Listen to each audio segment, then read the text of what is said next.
Hello guys, welcome back to our YouTube channel easy learning hacks. So आज का हमारा topic है unpopular and controversial laws. So let's begin.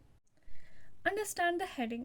देखिए, unpopular का मतलब क्या होता है। अनपॉपुलर मतलब होता है कोई ऐसी चीज़ जैसे ज़्यादा लोग जिसे पसंद नहीं कर रहे हैं। और कंट्रोवर्शियल का मतलब होता है कोई ऐसी चीज़ जिस पे लोग आर्ग्यू कर रहे हैं, आर्ग्यूमेंट कर रहे हैं या अपनी डाइवर्जेंट ओपिनियंस रख रहे हैं।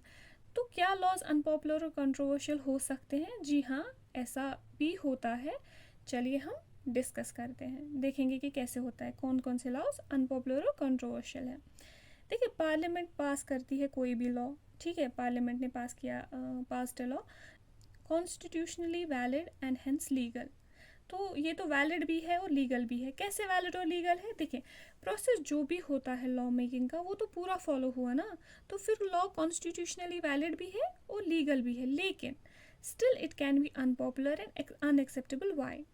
लेकिन फिर भी ये अनपॉपुलर और अनएक्सेप्टेबल हो सकता है। लेकिन ऐसा क्यों होता है? जब पूरा प्रोसेस फॉलो हो रहा है, सब कुछ ठीक से हो रहा है, तो फिर भी लॉ अनपॉपुलर और अनएक्सेप्टेबल कैसे हो सकता है? Because people feel that the intention behind it is unfair and harmful. Hence, people might criticize this law, holding public meetings, write down about it in newspapers, report to TV, news channels, etc. इसके पीछे ये वजह होती है कि लोगों को लगता है जो ये लॉ है, जो इस लॉ को बनाने के लिए जो पीछे इंटेंशंस थे, इस लॉ को बनाने के पीछे जो भी इंटेंशंस है वो सही नहीं है। तो लोग क्या करना स्टार्ट करते हैं? जब उन्हें लगता है इंटेंशन सही नहीं है तो वो ऑब्वियसली प्रोटेस्ट करेंगे ना। तो इस लॉ को लेके वो प्रोटेस्ट करना स्टार्ट करते हैं, वो पब्लिक मीटिंग्स होल्ड करते हैं, इसके बारे में न्यूज़पेपर्स में लिखा जाता है, टीवी चैनल्स को वो रिपोर्ट करेंगे। तो इस तरीके से वो अपनी अनविलिंगनेस जाहिर करेंगे। Citizens can express their unwillingness to accept repressive laws framed by the parliament when a large number of people begin feel that a wrong law has been passed. Then there is pressure on the parliament to change this. देखिए, citizen जो है वो अपना unwillingness express कर सकते हैं और ऐसे रिप्रेसिव लॉज को लेकर वो बिल्कुल कर सकते हैं, ठीक, क्योंकि हमारे पास एक्सप्रेशन, राइट टू एक्सप्रेशन है। हमारी डेमोक्रेसी में ये चीज़ तो चलता है। तो रिप्रेसिव लॉज का मतलब क्या होता है? देखिए, जो लोगों की मर्जी के खिलाफ या फोर्सबली कोई लॉ पास किया जाएगा तो उसे रिप्रेसिव लॉ बोला जाता है। अब कभी क्या होता है कि पार्लियामेंट, आपने प्रोटेस्ट किया तो पार्लियामेंट आपके प्रोटेस्ट को नज़रअंदाज कर लेगी, तो लॉ भले ही अनपॉपुलर रहे लेकिन लॉ चलेगा, ठीक है, लॉ रहेगा वो। तो कभी ये भी होता है जब बहुत सारे लोगों को फील होता है कि ये लॉ जो है ये गलत पास हुआ है, तो फिर पार्लियामेंट पे भी प्रेशर बनता है, वो उसको चेंज करती है। उसको चेंज करने का प्रेशर पार्लियामेंट पे बहुत ज़्यादा बनता है, क्योंकि बहुत सारे लोग क्या है, बहुत सारे लोग वहाँ पे डिसएग्रीमेंट जाहिर करते हैं। देखें, अब हम एक एग्जाम्पल लेंगे यहाँ पे, laws making hawking and street vending illegal. क्या होता है कि बहुत सारी म्यूनसिपल कॉरपोरेशंस लॉ बनाती हैं कि लोग हॉकिंग नहीं कर सकते हैं या स्ट्रीट वेंडिंग नहीं कर सकते हैं। हम देखते हैं ना, फुटपाथ वगैरह पे लोग अपनी दुकानें लगा देते हैं। तो जो हॉकर्स की दुकानें होती हैं, तो म्यूनसिपल गवर्नमेंट लॉ बनाती है कि इन्हें नहीं लगाने देनी है दुकानें, और हॉकर्स को इलीगल डिक्लेयर किया गया है, ठीक है। अब क्या होगा, अगर कोई ऐसा करेगा तो म्यूनसिपल कॉरपोरेशन की गाड़ी आएगी, उठा के उसका सामान लेके जाएगी, है ना। लेकिन ऐसा क्यों किया गया? मतलब इनके लिए ऐसा क्यों किया गया कि इनकी दुकानें हटाओ, ताकि जो लोग हैं वो आराम से चल सके फुटपाथ्स पे, क्योंकि ये लोग तो दुकानें लगभग फुटपाथ्स पे ही लगाते हैं। तो अगर ऐसा होगा, लोग आराम से चल पाएंगे फुटपाथ्स पे, तो रोड पे ज़्यादातर लोग नहीं चलेंगे। अगर फुटपाथ्स खाली रहेंगी तो रोड पे लोग नहीं चलेंगे, लोग प्रेफर करेंगे फुटपाथ्स पे चलना। तो उससे क्या होगा, उससे एक्सीडेंट्स कम होंगे। लेकिन अगर हम इस लॉ का दूसरा साइड देखेंगे, तो जो ज़्यादातर स्ट्रीट वेंडर्स है उनकी सोर्स ऑफ लाइवलीहुड क्या है?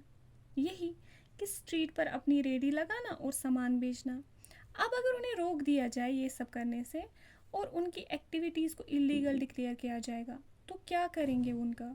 तो वो उनका क्या होगा, उनका जो इनकम सोर्स है वो ख़त्म हो जाएगा। ऑब्वियसली वो तो वहीं से कमाते हैं ना अपनी रोज़ी रोटी। तो अब अगर हम इसको दोनों तरह से देखेंगे, एक तरफ से लॉ ठीक हो गया और दूसरी तरफ से इसका अगर हम देखेंगे दूसरा पर्सपेक्टिव, दूसरे पर्सपेक्टिव से ये गलत हो गया। तो इस तरह से लॉज, जो इस तरह के लॉज होते हैं वो कंट्रोवर्शियल होते हैं, अनपॉपुलर होते हैं और लोग प्रोटेस्ट करते हैं, गवर्नमेंट को ऐसे लॉज हटाने पे मजबूर करते हैं, तो गवर्नमेंट फिर ऐसे लॉज को हटाने पड़ते हैं। तो how do people protest against the unpopular and controversial laws.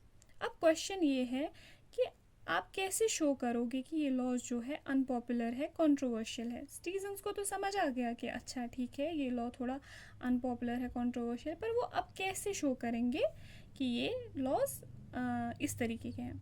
तो क्या है कि कुछ लोग मतलब किस वे में वो अपना ये करेंगे शो। तो कुछ लोग क्या करेंगे, कुछ लोग भूख हड़ताल कर लेंगे, कुछ लोग रैलीज निकालते हैं, कुछ लोग यहाँ पे बोलते हैं कि हमें ही आप अरेस्ट कर लें। तो इस तरह से वो अपना अनविलिंगनेस जताते हैं, ठीक है।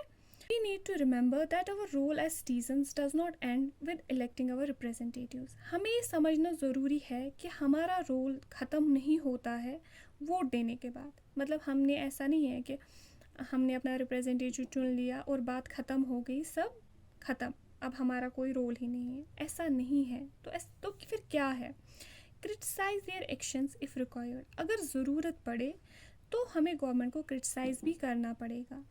वी कैन रेज क्वेश्चंस, हम क्वेश्चंस भी कर सकते हैं गवर्नमेंट से, हर चीज़ के रिलेटेड हम क्वेश्चन रख सकते हैं गवर्नमेंट से। हम देखेंगे कि उनका काम कैसा चल रहा है, हम कहीं पर डिसएग्री कर रहे हैं तो हम गवर्नमेंट को क्वेश्चन कर सकते हैं, ठीक है। It's the extent, involvement and enthusiasm of the people that helps parliament perform it's representative functions properly. जितने लोग एंथुजियास्टिक होंगे, जितना उनका इन्वॉल्वमेंट होगा, उतना ही ज़्यादा पार्लियामेंट फंक्शन करेगी।